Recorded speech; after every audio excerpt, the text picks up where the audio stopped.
आज Doubtnut app download करें। Doubtnut पर अपने सभी गणित, रसायन विज्ञान, भौतिक विज्ञान और जीव विज्ञान के डाउट्स का करो सफाया। बस प्रश्न की फोटो खींचो, एक ही प्रश्न को क्रॉप करो और तुरंत वीडियो सोल्यूशन पाओ। अभी डाउनलोड करें। हमारा प्रश्न है, वृक्षों में रसारोहण का सबसे व्यापक रूप से स्वीकृत सिद्धांत है। 4 विकल्प हमारे सामने दिए गए हैं, इनमें से सही विकल्प का हमें चयन करना है और चयन करते टाइम वो भी ध्यान रखना है कि सबसे व्यापक रूप से स्वीकृत सिद्धांत जो है वही हमें बताना है। वैसे चारों वृक्षों में जो रसारोहण का प्रोसेस है उसके लिए चारों के चारों सिद्धांत है, मगर सबसे ज्यादा जो व्यापक रूप से स्वीकृत सिद्धांत है उसको हमें बताना है। तो एक एक करके मैं आपको दिखाता हूँ कौन सा होगा। तो जो सबसे पहला है वो कह रहा है केसिकातु। तो केसिकातु सबसे पहले मैं बताता हूँ आपको कि रसारोहण क्या होता है। तो रसारोहण का मतलब होता है कि जो कोई पौधा होता है, मान लो इस तरीके से, ये इसकी रूट्स होती हैं, पौधे की जड़ें होती हैं, और यहाँ पे क्या होते हैं, मान लो ये सॉइल पार्टिकल है, ये क्या है, मिट्टी है, और ये मिट्टी में ये पौधे की क्या है, जड़ है। ठीक है। अब क्या होता है, मिट्टी में क्या होता है, वाटर होता है। तो जो पानी होगा, पानी का फॉर्मूला क्या होता है, H2O। H2O। तो ये जो वाटर मॉलिक्यूल हैं, ये क्या होंगे, मिट्टी में होंगे, इसी में ये। तो पौधे को क्या चाहिए, जीवित रहने के लिए पानी चाहिए। तो ये पानी जो होता है ये ऐसे इस पौधे में ऊपर की तरफ ऐसे जाता है और सभी पार्ट में, इधर उधर सभी पार्ट में क्या होता है, डिस्ट्रीब्यूट हो जाता है। अब ये जो पानी ऊपर जाता है ये ऊतक के थ्रू जाता है। कौन सा ऊतक होता है, जिसको हम क्या कहते हैं, जाइलम। जाइलम के द्वारा क्या होगा, ये पानी ऊपर जाएगा पौधे में। अब इसके लिए 4 सिद्धांत यहाँ दिए गए। तो पहला दिया गया है केसिकातु।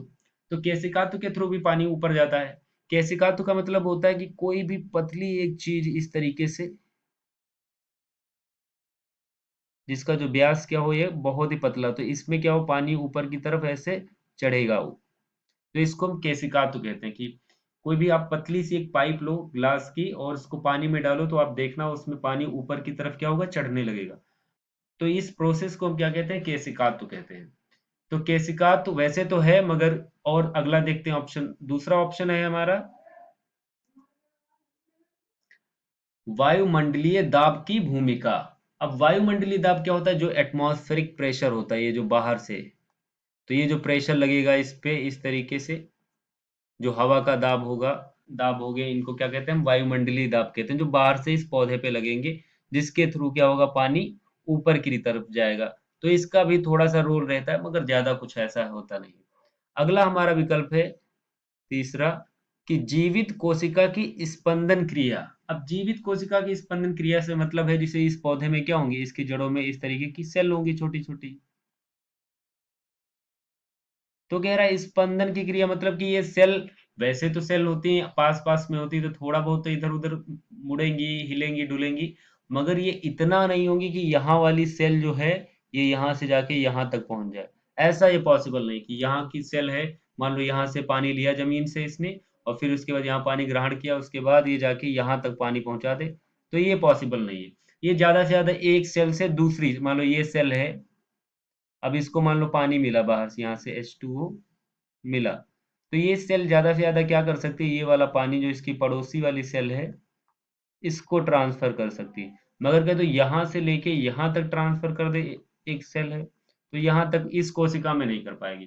तो ये वाला भी हमारा क्या है, नहीं हो सकता। अगला देखते हैं, हमारा जो चौथा ऑप्शन है वो क्या है, ससंजन तनाव वाष्पोत्सर्जन खिंचाव मॉडल। तो ये जो होता है ससंजन तनाव वाष्पोत्सर्जन खिंचाव, इसका मतलब क्या होता है, मैं समझाता हूं कि जब पानी नीचे से ऊपर की तरफ जाता है तो ससंजन तनाव का मतलब क्या होता है कि जो सेम तरीके की, मतलब एक जैसे, कोई एक जैसा अगर है तो उसके बीच में कौन सा तनाव लगता है, ससंजन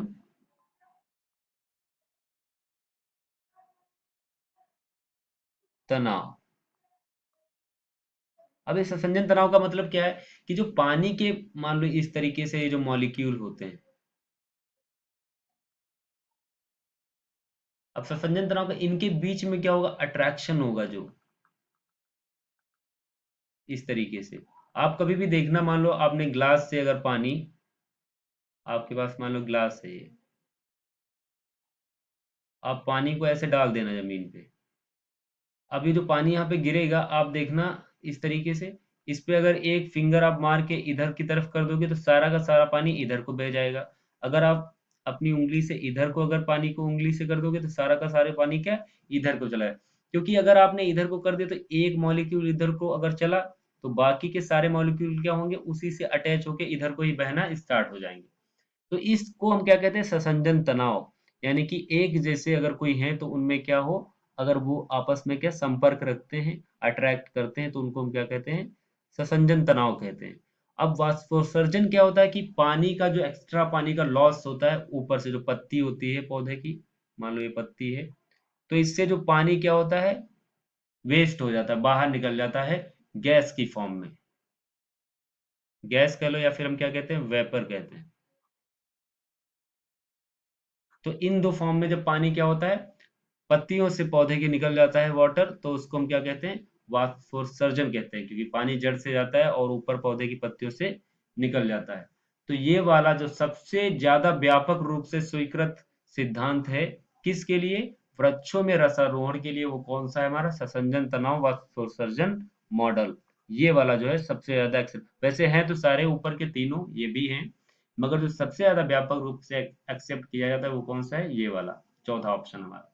तो ये हमारा सही आंसर हो जाएगा, ऑप्शन 4। कक्षा 6 से 12वीं से लेकर नीट, IIT, JEE वो एडवांस के लेवल तक 1 करोड़ से ज्यादा छात्रों का भरोसा। आज ही डाउनलोड करें डाउटनेट ऐप या व्हाट्सएप करें अपने सारे डाउट्स 8400 400 400 पर।